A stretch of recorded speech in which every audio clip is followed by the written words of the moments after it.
ഞാൻ പിറന്ന മണ്ണ്, ഞാനിഴഞ്ഞ മണ്ണ്, ഞാൻ കളിച്ച് ഞാൻ ചിരിച്ച് ഞാൻ വളർന്ന മണ്ണ്, വേദകൽപ്പപാദപത്തിൻ വേരുറച്ച മണ്ണ്,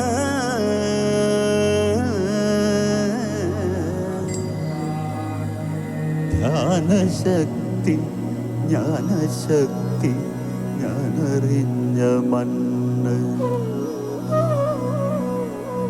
പഞ്ചമാതൃഭക്തി ഭാവമുജ്വലിച്ച മണ്ണ്, മർത്യരെ അമർത്യരായി ഉയർത്തെടുത്ത മണ്ണ്,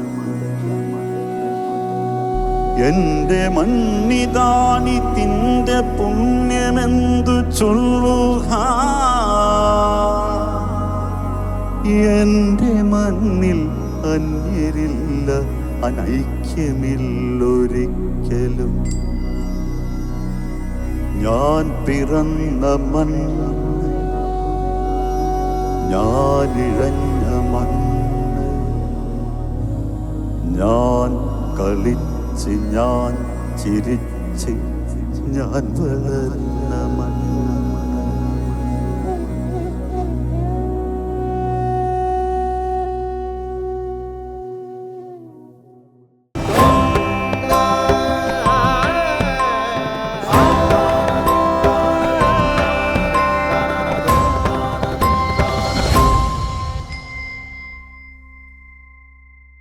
നമസ്കാരം. സർവചരാചരങ്ങളോടുള്ള പ്രേമവും സത്യവും ത്യാഗവും നിസ്വാർത്ഥ സേവനവും ഓരോ കഥയിലൂടെയും നമ്മെ ഓർമ്മപ്പെടുത്തുന്നു ശ്രീമദ് ഭാഗവതം. ആ മഹാഗ്രന്ഥത്തെ നമിച്ചുകൊണ്ട് ശ്രേഷ്ഠ ഭാരതം ഞാൻ പിറന്ന മണ്ണിന്റെ ഇന്നത്തെ അധ്യായം നമുക്കിവിടെ ആരംഭിക്കാം. എല്ലാ പ്രിയപ്പെട്ട പ്രേക്ഷകർക്കും ശ്രേഷ്ഠ ഭാരതം ഞാൻ പിറന്ന മണ്ണിലേക്ക് സ്വാഗതം.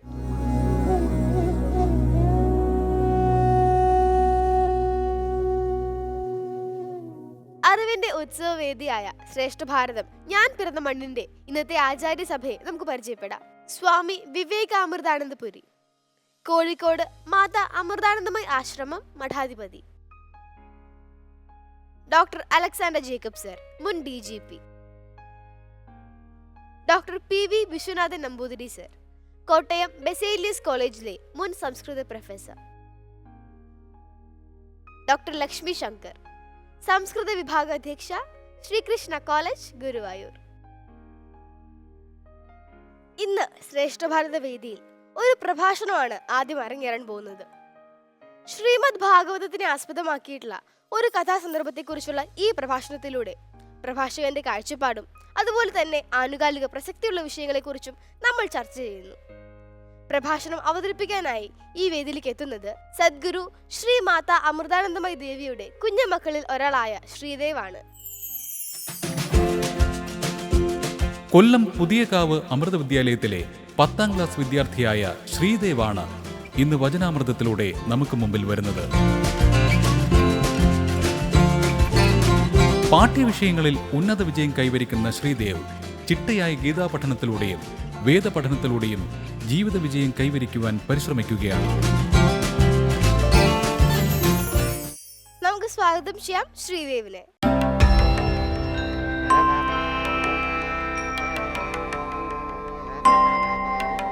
നമസ്കാരം ശ്രീദേവ്, എന്തൊക്കെയുണ്ട് വിശേഷം? സുഖമായിട്ടിരിക്കുന്നു. ശ്രീദേവ് ശ്രേഷ്ഠ ഭാരത വേദിയിൽ പുതിയ ആളല്ല. ശ്രീദേവിന്റെ പ്രഭാഷണങ്ങൾ ഇതിനു മുൻപ് നമ്മൾ കേട്ടിട്ടുണ്ട്. എങ്ങനെയാണ്, എനിക്ക് ഭയങ്കര കൗതുകം തോന്നി ശ്രീദേവിന്റെ വിഷയത്തിലേക്കുള്ള ഒരു പ്രവേശമൊക്കെ കണ്ടപ്പോൾ. എങ്ങനെയാണ് ശ്രീദേവിന്റെ ഒരു വിഷയത്തെ എങ്ങനെയാണ് ശ്രീദേവ് ഒരു പ്രഭാഷണമായി ഒരു ചിന്തയുടെ പൂർണ്ണതയിലേക്ക് കൊണ്ടുവരുന്നതിന് എന്തൊക്കെ മാർഗങ്ങളാണ് സ്വീകരിക്കാറ്? ഒരു പ്രഭാഷണ വിഷയം ലഭിക്കുമ്പോൾ നമുക്ക് ആ പ്രഭാഷണ വിഷയത്തെ ആസ്പദമാക്കിയിട്ടുള്ള കുറേ കൃതികളും പുസ്തകങ്ങളും ലഭിക്കും. അപ്പോൾ അതിനെ ഓരോന്നിനെയും വായിച്ച് പഠിച്ച് അത് പഠിച്ചിട്ട് നമ്മൾ നമ്മുടെ നിഗമനത്തിലെത്തണം. മറ്റുള്ള എഴുത്തുകാരും മഹാത്മാക്കളും പറയുന്നത് അവരുടെ ചിന്തയും അത് നമ്മളത് സ്വാംശീകരിച്ചുകൊണ്ട് അവസാനം നമ്മുടെ തന്നെ ചിന്തയാക്കി അത് മാറ്റുമ്പോഴാണ് ഒരു ആശയം നമ്മുടേതാകുന്നത് എന്നാണ് മഹാത്മാക്കളുടെ വചനം. അപ്പോൾ ഭഗവത് കൃപയാൽ, അമ്മയുടെ കൃപയാൽ അങ്ങനെ ചെയ്യാൻ സാധിക്കുന്നുണ്ട്. അതെ, നമ്മുടേതാക്കി മാറ്റുന്നു ആശയങ്ങളെ. ഇഷ്ടപ്പെട്ട ഒരു ഇപ്പൊ ഏറ്റവും ചെയ്യാൻ സന്തോഷമുള്ളത് പ്രസംഗമാണോ, വായനയാണോ, എഴുത്താണോ? എന്താ ഏറ്റവും ഇഷ്ടമുള്ളത് ചെയ്യാൻ? ഏറ്റവും ഇഷ്ടമുള്ളത് വായനയാണ്. പിന്നെ ആ വായന മനസ്സിലാക്കിയത് പ്രസംഗിക്കുവാണല്ലോ, അതുകൊണ്ട് തന്നെ വായനയാണ്. വായനയുടെ ഒരു കണ്ടിന്യൂഷൻ ആണ് പ്രസംഗം ഒരു തരത്തിൽ, അല്ലെ? നമ്മൾ വായിച്ചതിനെ ഒരാളോട് സംസാരിക്കുമ്പോൾ അതിന് കൂടുതൽ ഒരു ക്ലാരിറ്റി വരുന്നു. സന്തോഷം. ശ്രീദേവിന്റെ വായനകളും നമ്മൾ അന്ന് പരിചയപ്പെട്ടിരുന്നു.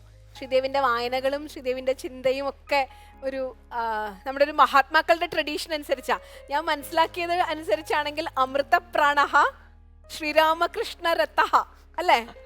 അപ്പോ അമ്മയോടും ശ്രീരാമകൃഷ്ണ പരമഹംസനോടും മനസ്സ് അർപ്പിക്കാൻ സാധിച്ച ഒരു വ്യക്തി തീർച്ചയായിട്ടും നമ്മളുടെ ഒരു ഇന്ത്യൻ മഹാത്മാക്കളുടെ ട്രഡീഷനെ തിരിച്ചറിയാൻ ശ്രീദേവിന്റെ ഭാവിയിൽ സാധിക്കുന്ന ഉറപ്പുണ്ട്. സന്തോഷം. അപ്പോൾ ഇന്ന് മറ്റൊരു പ്രഭാഷണമായിട്ടാണ് ശ്രേഷ്ഠ ഭാരത വേദിയിൽ എത്തിയിട്ടുള്ളത്. എന്താണ് പ്രഭാഷണ വിഷയം? പ്രഭാഷണ വിഷയം ദേവകീ ഗർഭത്തിൽ വളർന്നു വരുന്ന വൈഷ്ണവ തേജസ്സിനെ ദേവന്മാർ എങ്ങനെ സ്തുതിച്ചു. നമുക്ക് ആരംഭിച്ചാലോ? ശ്രേഷ്ഠ ഭാരതം, ഞാൻ പിറന്ന മണ്ണിൽ. അടുത്തതായി നമുക്ക് ആരംഭിക്കാം വചനാമൃതം.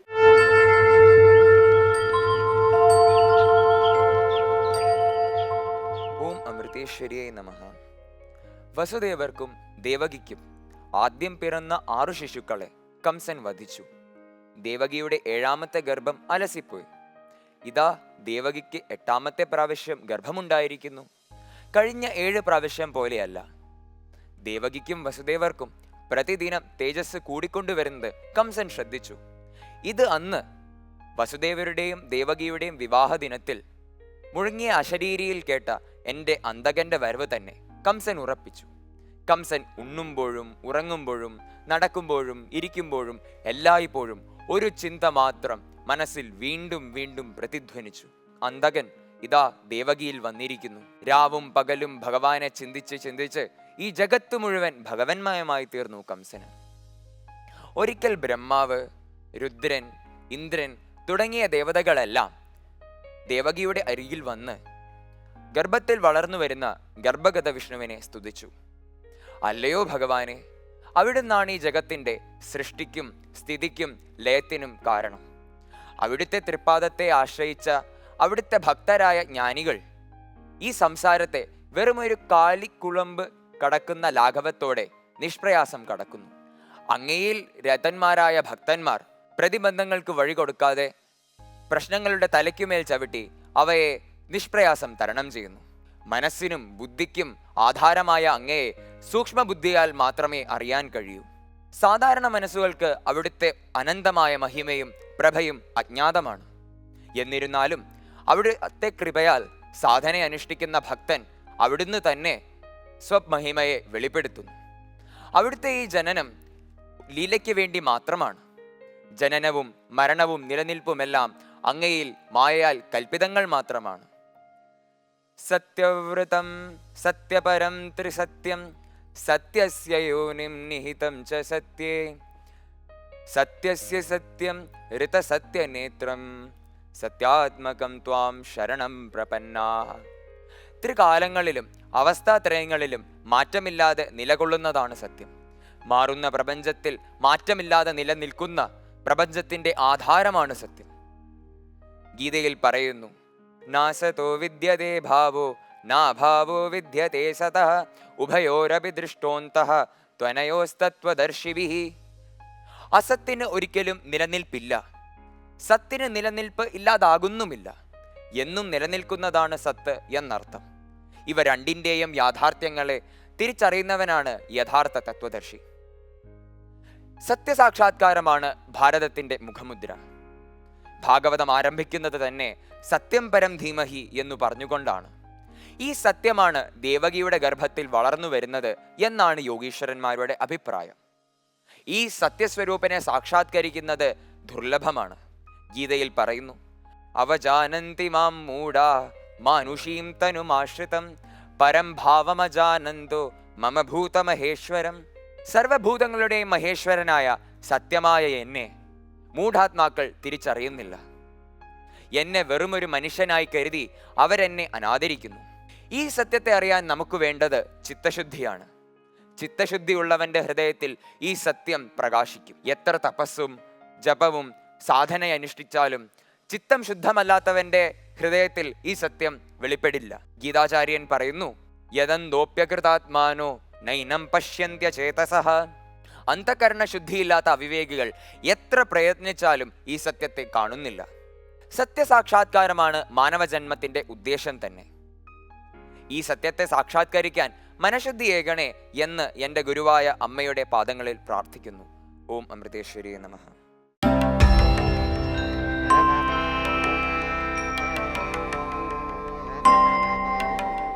ശ്രീദേവ്, മനോഹരമായിരുന്നു കേട്ടോ പ്രഭാഷണം. ഒരുപാട് അർത്ഥവത്തായിരുന്നു. ശ്രീദേവ് എപ്പോഴും ചെയ്യുന്ന പോലെ തന്നെ സാരം ഒട്ടും പോവാതെ എന്നാൽ വളരെ ഷോർട്ട് ആൻഡ് ക്രിസ്പായിട്ട് മനോഹരമായി അവതരിപ്പിച്ചു. നല്ല ശൈലി. അപ്പോൾ നമുക്കിനി നമ്മുടെ ആചാര്യസഭയുടെ അഭിപ്രായം കേൾക്കാം അല്ലേ? ശ്രേഷ്ഠ ഭാരതം, ഞാൻ പിറന്ന മണ്ണിൽ. അടുത്തതായി നമുക്ക് ആരംഭിക്കാം സംവാദാമൃതം.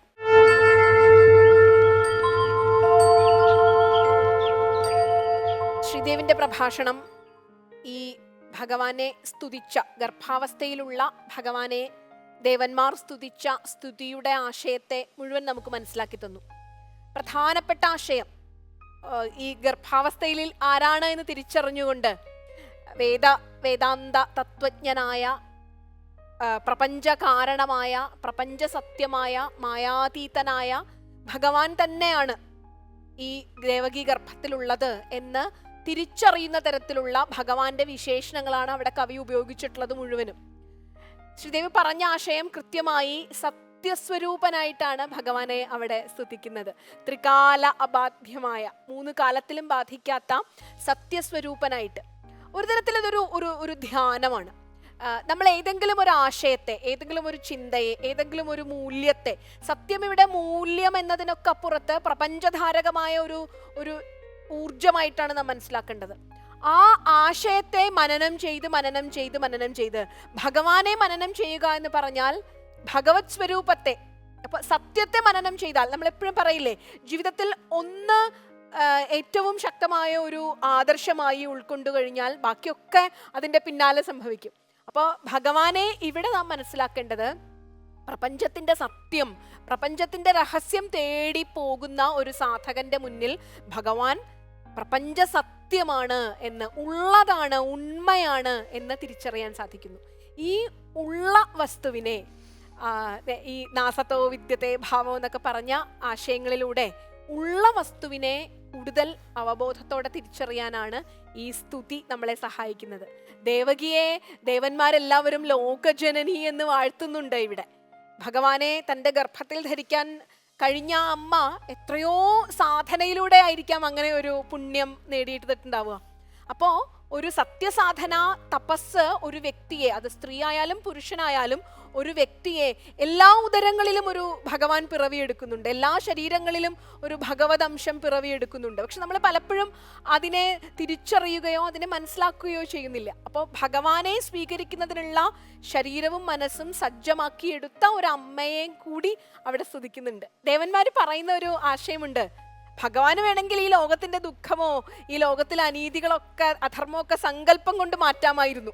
പക്ഷേ താൻ ഈ ലോകത്തിൽ അവതരിച്ച് തൻ്റെ അത്ഭുത ലീലകൾ ലോകം കാണട്ടെ, ലോകത്തിന് ഹിതമുണ്ടാവുന്നതിന് വേണ്ടി ഭഗവാൻ അവതരിച്ചു. അപ്പൊ അവതാര ലക്ഷ്യം അധർമ്മത്തിന്റെ ഇല്ലാതാക്കൽ തൻ്റെ ജന്മം കൊണ്ട് സാധിക്കണമെന്ന അവതാര ലക്ഷ്യം ഇവിടെ ഈ ശ്ലോകത്തിലൂടെ, ഈ സ്തുതിയിലൂടെ വ്യക്തമാക്കുന്നുണ്ട്. ഭഗവാന്റെ അവതാരത്തിനുള്ള വേദി ഒരുക്കലായിരുന്നു. ആരാണ് വരാൻ പോകുന്നത്?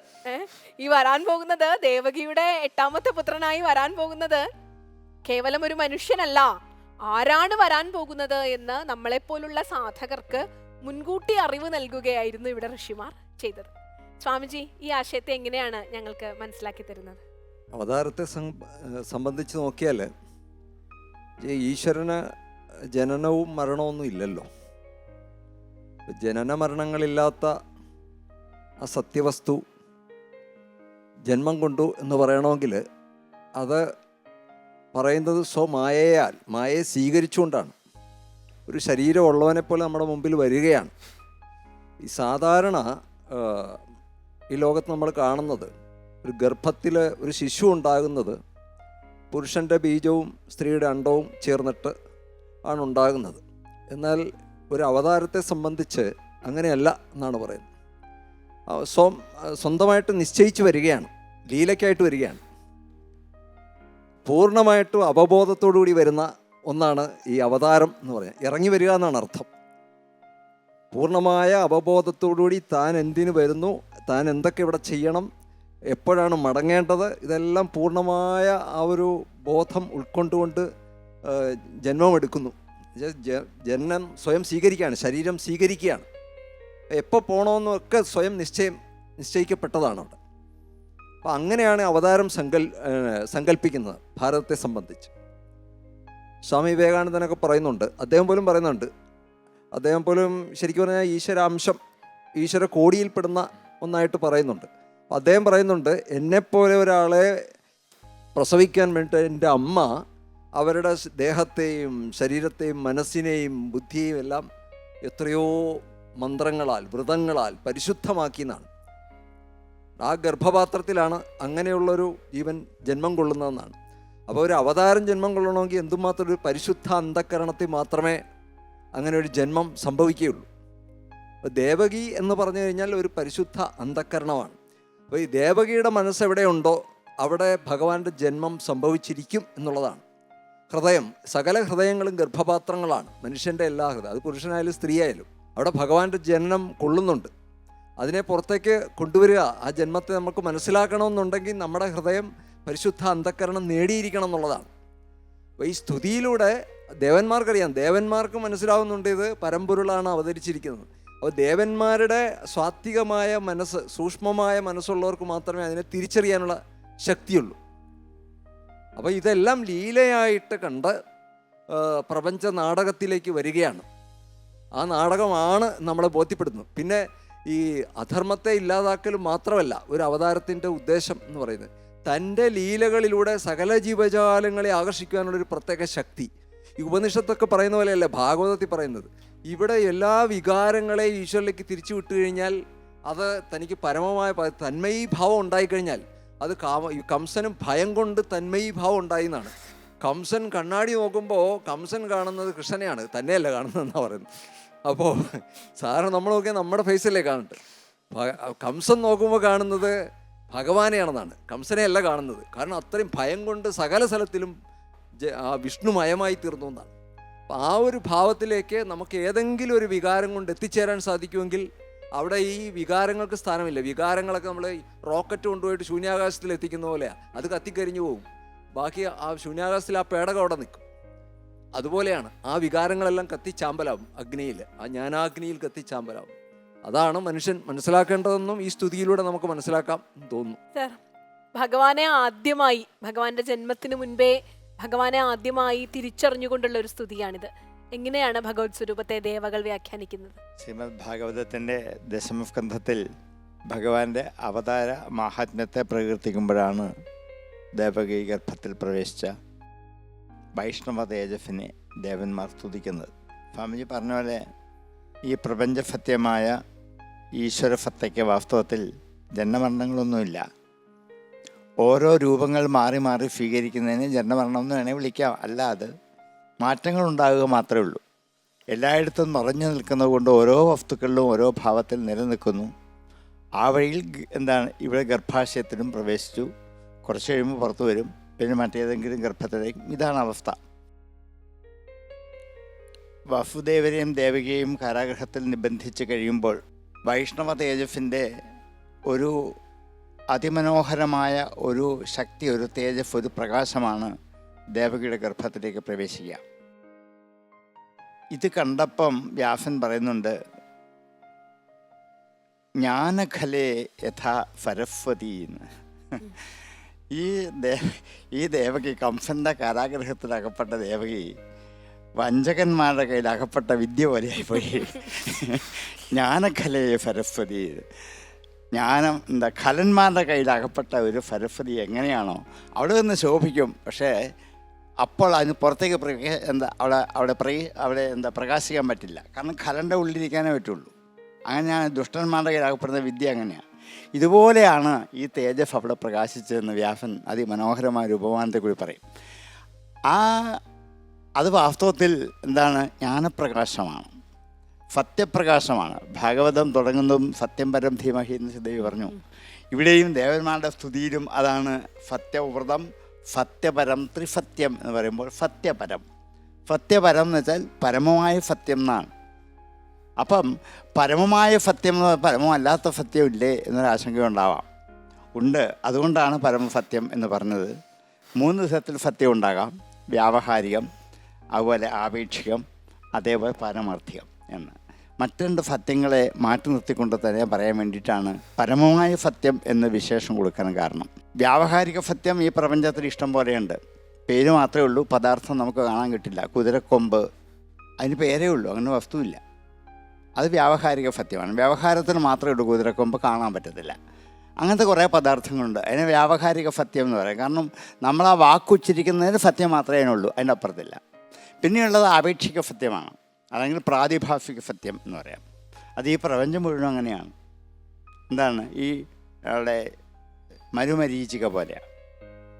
അതൊരു പ്രതിഭാസമാണ്. തോന്നും, ഉണ്ടെന്ന് തോന്നിക്കും, അവിടെ ചെല്ലുമ്പോൾ ഇല്ല. പക്ഷേ തോന്നിക്കത്തോളം സത്യമാണ്. മൃഗതൃഷ്ണിക എന്ന് പേര് വരുന്നത് കൊണ്ടാണ്. കാരണം മൃഗങ്ങൾക്ക് സത്യമാണെന്ന് തോന്നിയിട്ടാണ് അവിടെ ചെല്ലുന്ന വെള്ളമുണ്ടെന്ന് ചോദിച്ചാൽ അവിടെ ചെല്ലുന്ന വെള്ളമില്ല. ഇതേപോലെയാണ് ഈ പ്രപഞ്ചം മുഴുവനും. അതിൻ്റെ പേര് എന്താണ്? ആപേക്ഷിക സത്യം അല്ലെങ്കിൽ പ്രാതിഭാസിക സത്യം. ഇനിയും അതിൻ്റെ അപ്പുറത്താണ് പാരമാർത്ഥികമായ സത്യം. അതൊന്നേ ഉള്ളൂ. അതിനെയാണ് പരമമായ സത്യം എന്ന് വിളിക്കുന്നത്. ആ പരമമായ സത്യം ആണ് സത്യം എന്ന് വെച്ചാൽ ഉള്ളതെന്നാണ്. ഉള്ളതാണ് സത്യം. ഉള്ള വസ്തു ഒന്ന് മാത്രമേ ഉള്ളൂ, ബാക്കിയൊക്കെ നമുക്ക് തോന്നിക്കുന്നതാണ്, ഉണ്ടെന്ന് തോന്നിക്കുന്നതാണ്. അപ്പം ഉള്ള ഒരു വസ്തു അതൊരു തേജസ് മാത്രമേ ഉള്ളൂ. അതിന് രൂപമില്ല, ആകൃതിയില്ല, ഒന്നുമില്ല. ഒരു തേജസ് മാത്രം, ഒരു പ്രകാശത്തിൻ്റെ. അത് ഈ ഗർഭത്തിൽ പ്രവേശിച്ചപ്പോൾ ദേവകിയുടെ ശരീരം ആസകലം ഒരു തേജസ് കൊണ്ട് തിളങ്ങി കാണാൻ ഈ വസുദേവർക്ക്. ഇത് ദേവന്മാർക്ക് മുകളിൽ നിന്ന് കാണാൻ പറ്റി. വൈകുണ്ഠലോകത്തിൽ പാൽക്കടൽ യോഗനിദ്ര അനുഷ്ഠിക്കുന്ന വിഷ്ണു ഒരു തേജസ്സായി ദേവകിയുടെ ഗർഭത്തിൽ കിടക്കുന്ന കണ്ടപ്പോൾ ഇവർക്ക് അത്ഭുതമായി. എല്ലാവരും അത്ഭുതപ്പെട്ട് വന്നാൽ സ്തുതിക്കുന്നു. ഇങ്ങനൊരു ഇങ്ങനെ രീതി അവർ കണ്ടിട്ടേ ഇല്ല. ആദ്യമായിട്ടാണ് ഇങ്ങനെ ഒരു ഗർഭത്തിൽ പ്രവേശിച്ച് നിൽക്കുന്ന ഒരു ഭഗവാനെ കണ്ടപ്പോൾ. അതും വൈകുണ്ഠമൂർത്തി എന്ന് പറയാനേ ഉള്ളൂ. പ്രപഞ്ചം മുഴുവൻ നിറഞ്ഞു നിൽക്കുന്ന ഒരു സത്യമാണ്. ആ സത്യത്തെ അവർക്ക് സാക്ഷാത്കരിക്കാൻ സാധിച്ചതിൻ്റെ ഏറ്റവും വലിയ സന്തോഷമാണ്. സത്യസ്യ സത്യം എന്ന്, സത്യത്തിൻ്റെ സത്യം, അതിൻ്റെ അപ്പുറത്ത് സത്യം ഇല്ലാതെ കാണിക്കുക. അതെല്ലാം ഈ പരമമായ സത്യത്തെയാണ് ഉദ്ദേശിക്കുന്നത്, ബാക്കിയൊന്നുമല്ല എന്ന് നമ്മെ ബോധ്യപ്പെടുത്താൻ അതിവിദഗ്ധമായി ഉണ്ടാക്കിയ ശ്ലോകമാണ് വ്യാസൻ. ഇതിൻ്റെ അകത്ത് ഒരു 10-15 വാക്ക് സത്യമാണ്. എല്ലാത്തിനകത്തും സത്യം സത്യം സത്യം ചേർത്തേ അത് ഉപയോഗിക്കുള്ളൂ. കാരണം അത്രയ്ക്ക് സത്യസ്വരൂപത്തെ മാത്രമാണ് ഈ ഗർഭാവസ്ഥയിൽ ദേവന്മാർ കാണുന്നത്. ദേവകിക്ക് ഈ ഗർഭം ചുവന്നു നടക്കുന്ന ഭാരമില്ല, ഗർഭം കൊണ്ട് ക്ഷീണമില്ല, ക്ലേശമില്ല, വിഷമമില്ല, ഒന്നുമില്ല. ഒരു ഗർഭിണി അനുഭവിക്കുന്ന യാതൊരുവിധ വൈഷമ്യങ്ങളും ദേവകി അനുഭവിക്കുന്നില്ല. ഇതൊക്കെ ഈ പരമമായ സത്യം ഉള്ളിൽ പ്രവേശിച്ചു കഴിഞ്ഞാൽ ഉണ്ടാകുന്ന അനുഭൂതി വിശേഷങ്ങൾ അത് ഭാഗവതത്തിൽ വർണ്ണിക്കുന്നുണ്ട് ദേവകിയുടെ ഈ ഗർഭാവസ്ഥയെക്കുറിച്ച്. കാരണം ദേവകിക്ക് ഇത് തന്നെ മനസ്സിലായി, തൻ്റെ ഉള്ളിൽ പ്രവേശിച്ചത് പരമാത്മ ചൈതന്യ സ്വരൂപമാണ് എന്ന്. വസുദേവർക്കും മനസ്സിലായി, 2 പേർക്കും മനസ്സിലായി. അങ്ങനെ എല്ലാവരെയും ഈ പ്രപഞ്ച സത്യത്തെ ഞാൻ ആവിഷ്കരിച്ച് ഈ ദുഷ്ടന്മാരുടെ രക്ഷയ്ക്ക് വേണ്ടി ഞാൻ ഒരു സ്വരൂപം സ്വീകരിച്ച് ജനിക്കാൻ പോകുന്നു എന്ന് കാണിച്ചുകൊണ്ട് അവിടെ പ്രവർത്തിക്കുന്ന ഒരു ചൈതന്യത്തിൻ്റെ ആദിമ സ്വരൂപത്തെ, പ്രകാശ സ്വരൂപത്തെയാണ് ദേവന്മാർ സ്തുതിക്കുന്നത്. ഈ സ്തുതി കാണുമ്പോഴാണ് വെറും ബാലകൃഷ്ണൻ അല്ല അവതരിച്ച് വരുന്നത്, ചൈതന്യ സ്വരൂപമായ സത്യം തന്നെയാണ് നമുക്ക് തിരിച്ചറിയേണ്ടി വരുന്നപ്പോഴാണ്. സർ, ഈ അവതാരം എന്ന് പറയുന്ന സങ്കല്പത്തെ വളരെ ഭംഗിയായിട്ട് ഈ ഭാഗത്ത് വിവരിക്കുകയാണ്. അപ്പോൾ ഈശ്വരൻ അവതരിക്കുമ്പോൾ ഈശ്വരൻ ഉണ്ടാകുന്ന ട്രാൻസ്ഫോർമേഷൻ, ഈശ്വരൻ ഗർഭത്തിലുണ്ടായപ്പോൾ ദേവകിക്കുണ്ടായ എലിവേഷൻ, ഇത് രണ്ടും ഇതിൻ്റെ ആദ്യ ഭാഗത്ത് ഭംഗിയായിട്ട് വിവരിക്കുന്നുണ്ട്. അവതരിക്കുന്ന ഈശ്വരനും ഉയർത്തപ്പെടുന്ന അമ്മയും അച്ഛനും വളരെ കൃത്യമായിട്ട് വിവരിക്കുന്നു. 2ാം ഭാഗത്ത് ഈ അവതാര പുരുഷൻ ഇനി എന്താണ് ചെയ്യാൻ പോകുന്നതെന്നുള്ള സിനിമയുടെയൊക്കെ തുടങ്ങുമ്പോൾ ഫ്ലാഷ് ബാക്ക് ആദ്യം കാണിക്കും. കഥ കഴിഞ്ഞിട്ടുണ്ടായ ഒരു സംഭവം കാണിച്ചിട്ട് പിന്നെ കഥയിലേക്ക് പോവുകയാണ്.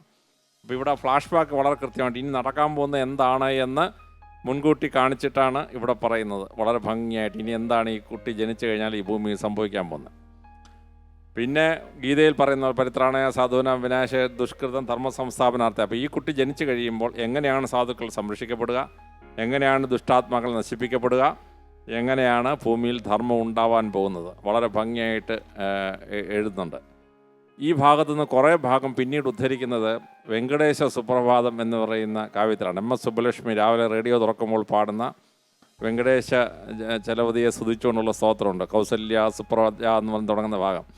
ആ കവിതയ്ക്ക് വേണ്ടി ഈ ഗർഭത്തിൽ ഭാഗവതത്തിൽ പറയുന്ന കുറേ സെൻറ്റൻസസ് ട്രാൻസ്ഫോം ചെയ്ത് തെലുങ്ക് ഭാഷയിൽ അതിനകത്ത് ഉപയോഗിക്കുന്നുണ്ട്. വളരെ രസകരമായിട്ടാണ്. ഇപ്പം നമ്മളത് കേൾക്കുമ്പോൾ അതിൻ്റെ ഭംഗിയോടുകൂടി മനസ്സിലാക്കാൻ പറ്റും. അപ്പോൾ ദേവകി ഗർഭം ധരിച്ച് താമസിക്കുന്നത് സാധാരണ മനുഷ്യൻ ധരിച്ചു വച്ചിരിക്കുന്നത് സെൻട്രൽ ജയിലിൻ്റെ സെല്ലിനകത്താണെന്നുള്ളതാണ്. അങ്ങനെയല്ല എന്ന് മനസ്സിലാവുന്നത് നന്ദഗോപരും വാസുദേവനും തമ്മിലുള്ള ചർച്ച നടക്കുമ്പോഴാണ്.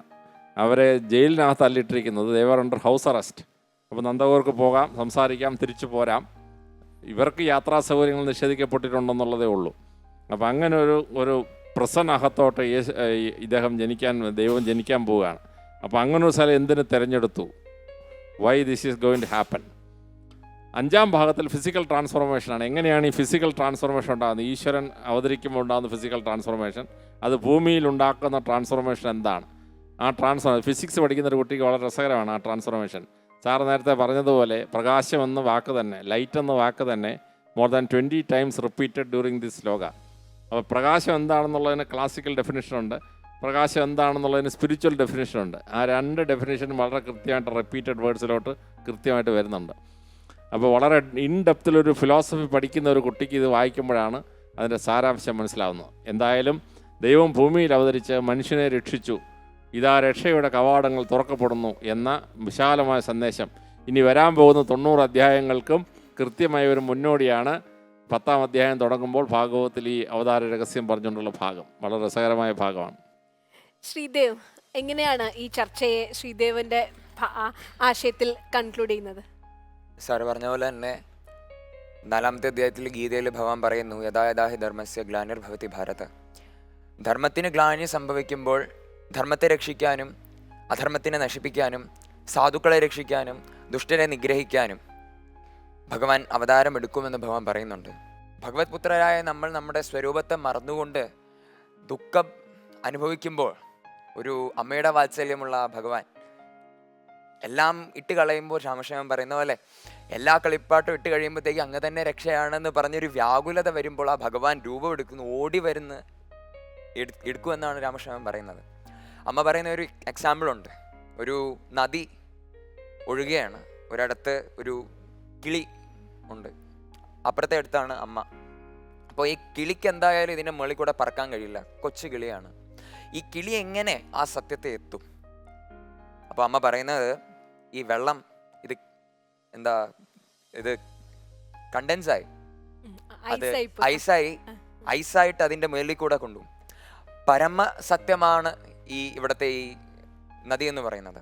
ഇതാണ് ഈ നിരാകാരമായ പൂർണ്ണമായ ആട്രിബ്യൂട്ട്ലെസ് ബ്രഹ്മൻ. ഈ ബ്രഹ്മം ഒരു രൂപം സ്വീകരിക്കുന്നു മനുഷ്യനെ സംസാര സാഗരത്തിൽ നിന്ന് കടക്കാൻ വേണ്ടി. അതാണ് സൗന്ദര്യം ഈ അവതാരങ്ങളുടെ. ഈ അവതാരങ്ങൾ എന്ന് പറയുന്നത് സാധാരണക്കാരല്ല.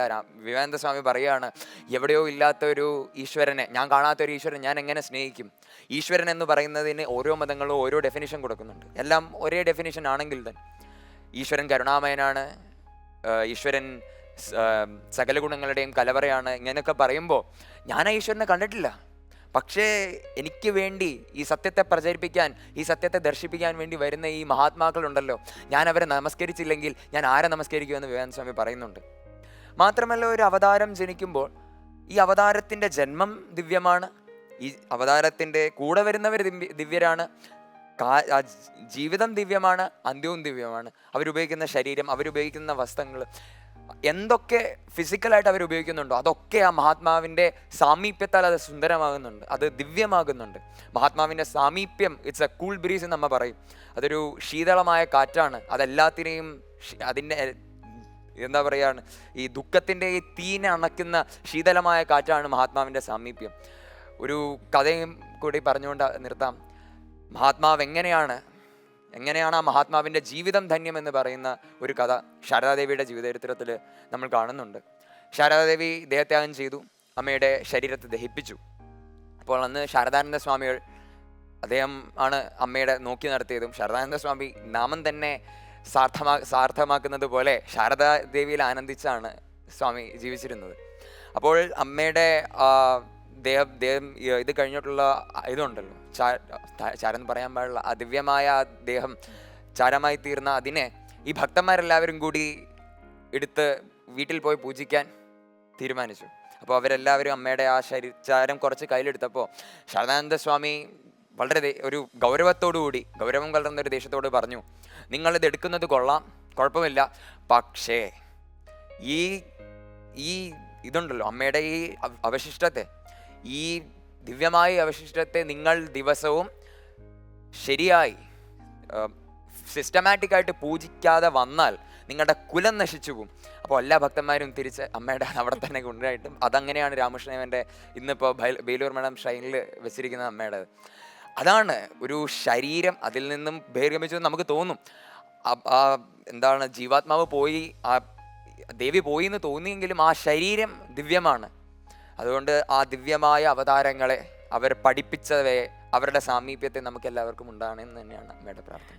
ശ്രീദേവി പറഞ്ഞ പോലെ ഭഗവാൻ ഒരു നനുത്ത കാറ്റായി, ഒരു നദിയായി സംസ്കാരത്തെ മുഴുവൻ ധന്യമാക്കി ഒഴുകിക്കൊണ്ടേയിരിക്കുന്നു. പുതിയ തലമുറയുടെ ഇത്തരം ബോധ്യങ്ങൾ തന്നെയാണ് ശ്രേഷ്ഠ ഭാരതം പോലെയുള്ള പരിപാടികളുടെ ധന്യതയെന്നും തോന്നുന്നു. നമുക്ക് സംവാദാമൃതം അവസാനിപ്പിക്കാം. തീർച്ചയായിട്ടും ടീച്ചറെ, ശ്രീദേവിനെ ശരിക്കും ഈ വേദിയിൽ ഞങ്ങളോടൊപ്പം ഇങ്ങനെ നിന്ന് സംസാരിക്കാൻ, തൊട്ടടുത്ത് നിന്ന് എനിക്കും നിൽക്കാൻ, ഇത്രയും വലിയ ചർച്ചകൾ കേൾക്കാൻ, ശ്രീദേവിൻ്റെ വാക്കുകളിൽ ശ്രീദേവിൻ്റെ ആശയത്തെ കേൾക്കാൻ സാധിച്ചതിൽ ഒരുപാട് സന്തോഷമുണ്ട്. വലിയൊരു ഭാഗ്യമായി തന്നെ കണക്കൂട്ടുന്നു. അപ്പോൾ ശ്രേഷ്ഠ ഭാരതം ഞാൻ പിറന്ന മണ്ണിൻ്റെ വക ശ്രീദേവിന് ചെറിയൊരു ഉപഹാരമുണ്ട്. വിഷ്ണുവൻ സാറിൻ്റെ കയ്യിൽ നിന്ന് സർട്ടിഫിക്കറ്റ് വാങ്ങും.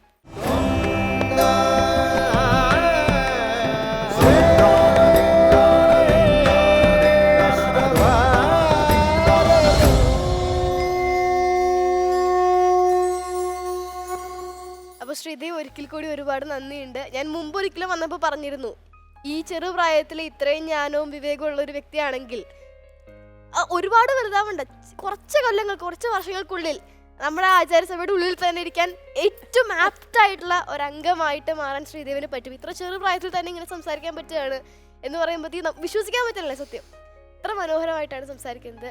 ഇനി ഒരുപാട് വായിക്കുക, ഒരുപാട് വലിയ നിലയിലെത്തിട്ട് എന്ന് പ്രാർത്ഥിക്കുന്നു. Thank you so much. ശ്രേഷ്ഠ ഭാരതം ഞാൻ പിറന്ന മണ്ണിൻ്റെ ഇന്നത്തെ സംവാദാമൃതം ഇവിടെ അവസാനിക്കുകയാണ്. ശിവാനി, എന്തോ ടീച്ചറെ, ഇന്ന് നമ്മൾ ശ്രീകൃഷ്ണ ഭഗവാന്റെ ജന്മം, ഭഗവാനെ സ്തുതിക്കുന്നതാണ്, ദേവകൾ സ്തുതിക്കുന്നതാണ് ചർച്ച ചെയ്തത്. നമുക്കൊരു നൃത്തസ്തുതി കൂടി ആയാലോ? പിന്നെന്താ, ശിവാനിയുടെ നൃത്തത്തിലൂടെ കൂടി നമുക്ക് ആ ഭഗവാന്റെ ദിവ്യകോമളമായ അവതാരത്തെ സ്തുതിക്കാം. നമുക്ക് ആ നൃത്തം കൂടി കാണാം. തീർച്ചയായും ടീച്ചറെ. മായ നീക്കും നിന്റെ പീലി തുമ്പു കണ്ടു തുഴുന്നേ, മായ നീക്കും നിന്റെ പീലി തുമ്പു കണ്ടു തുഴുന്നേ, മാരനും തോൽക്കുന്നതാം കേശഭാരം തൊഴുന്നേ, മായ നീക്കും നിന്റെ പീലി തുമ്പു കണ്ടു തൊഴുന്നേ, മാരനും തോൽക്കുന്നതാം കേശഭാരം തൊഴുന്നേ, അമ്പിളി തെല്ലൽ കൊള്ളും ലലാടം കൈ തൊഴുന്നേ, തമ്പുരാനെ തിരുനേറ്റി കുറിയതും തൊഴുന്നേ, അമ്പിളി തെല്ലൽ കൊള്ളും ലലാടം കൈ തൊഴുന്നേ, തമ്പുരാനെ തിരുനേറ്റി കുറിയതും തൊഴുന്നേ, കൃഷ്ണ കൃഷ്ണ ഹരേ കൃഷ്ണ, കൃഷ്ണ കൃഷ്ണ ഹരേ ഹരേ, കൃഷ്ണ കൃഷ്ണ ഹരേ കൃഷ്ണ, കൃഷ്ണ കൃഷ്ണ ഹരേ ഹരേ.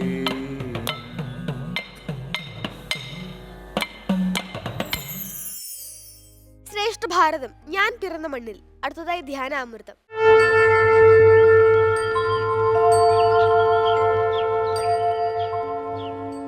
ഓം അമൃതേശ്വരിയൈ നമഃ.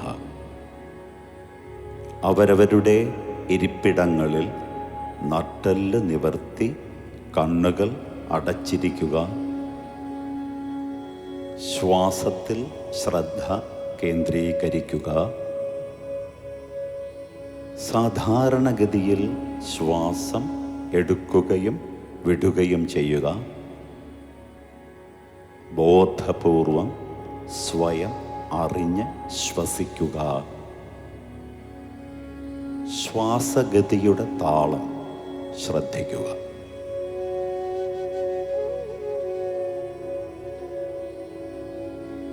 ഇനിയും ശ്വാസം അകത്തേക്കെടുക്കുമ്പോൾ മാ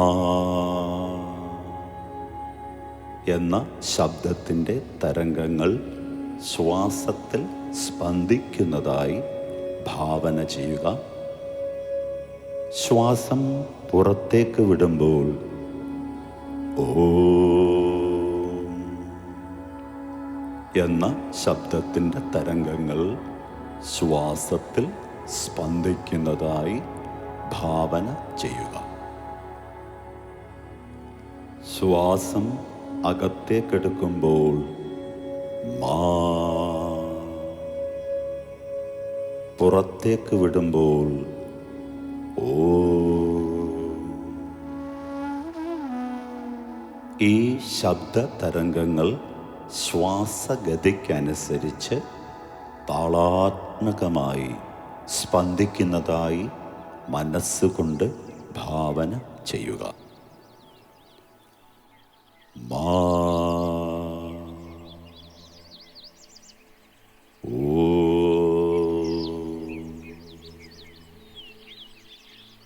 മാ, ഓ,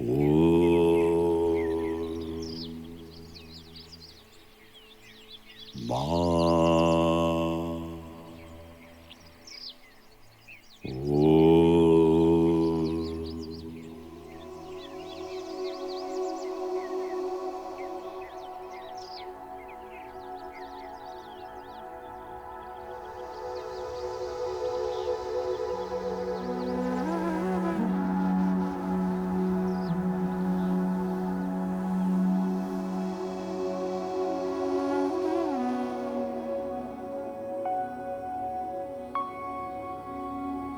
ക്രമേണ മാ, ഓം എന്നീ ശബ്ദ തരംഗങ്ങൾ പൂർണ്ണമായും നിലയ്ക്കുന്നു. ചിന്തകളും വികാര വിചാരങ്ങളും ഇല്ലാത്ത ഒരു അവസ്ഥയിൽ മനസ്സ് ലയിക്കുന്നു. മേഘങ്ങളില്ലാത്ത അനന്തമായ ആകാശം പോലെ, ഓളങ്ങളില്ലാത്ത സുന്ദരമായൊരു തടാകം പോലെ മനസ്സ് നിശ്ചലമാകുന്നു, ശാന്തമാകുന്നു.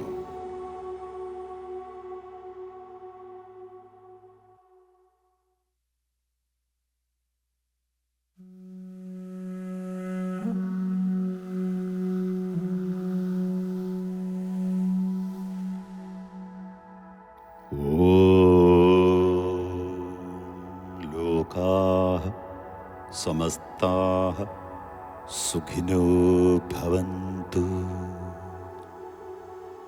ഓം ശാന്തി ശാന്തി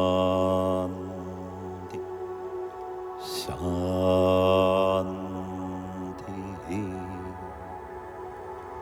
ഓം ശ്രീ ഗുരുഭ്യോ നമഃ. ഹരി ഓം.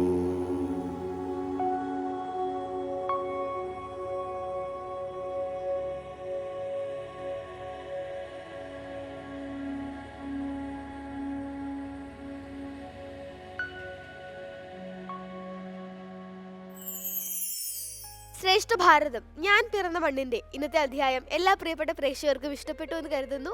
നാളെ മറ്റൊരു അധ്യായവുമായി കാണുന്നത് വരെ നിർത്തുന്നു. നന്ദി, നമസ്കാരം. പ്രകൃതിയിലെ സർവ്വചരാചരങ്ങളുടെയും ഉള്ളിൽ ചൈതന്യമായ ഗുരു പ്രകാശിക്കുന്നുണ്ട്. അവയുടെ ആത്മാവാണ് ഗുരു. നമ്മുടേതല്ലാത്തതിനെ എല്ലാം ഉപേക്ഷിച്ചാൽ, സ്വതന്ത്രരായാൽ നമുക്ക് സുഖമായി ലക്ഷ്യത്തിലേക്ക് എത്താൻ സാധിക്കും. ധ്യാനത്തിലൂടെ കണ്ണു തുറന്ന് കാണുവാൻ നമുക്ക് കഴിയണം ഈ പ്രപഞ്ചത്തിലെ ഓരോ വസ്തുക്കളുടെ പിന്നിലും കുടികൊള്ളുന്ന തത്വം എന്താണ്. ഈ സഹനതാട്ട ഭൂമിയോടും ക്ഷമ വേണം എന്നൊക്കെ പറഞ്ഞ് നമ്മളെ പഠിപ്പിച്ചിട്ടുണ്ട്. അത് ഈ ഭൂമി നമുക്ക് സഹനത അല്ലെങ്കിൽ ക്ഷമ എന്ന പാഠം പഠിപ്പിച്ച ഒരു ഗുരുവാണ്. ദൈവം എന്ത് ജോലി തരുന്നു അതിലൂടെ നമ്മൾ പ്രൊഡക്റ്റീവായി മറ്റുള്ളവർക്ക് കൊടുക്കുന്നവരായി മാറണം എന്നുള്ള വലിയ തത്വമാണ്. കോസ്റ്റ്യൂം കടസി ഫോർ ശിവാനി, ലാഡിഡ, കൊട്ടിയൂർ, പെരുമ്പാവൂർ.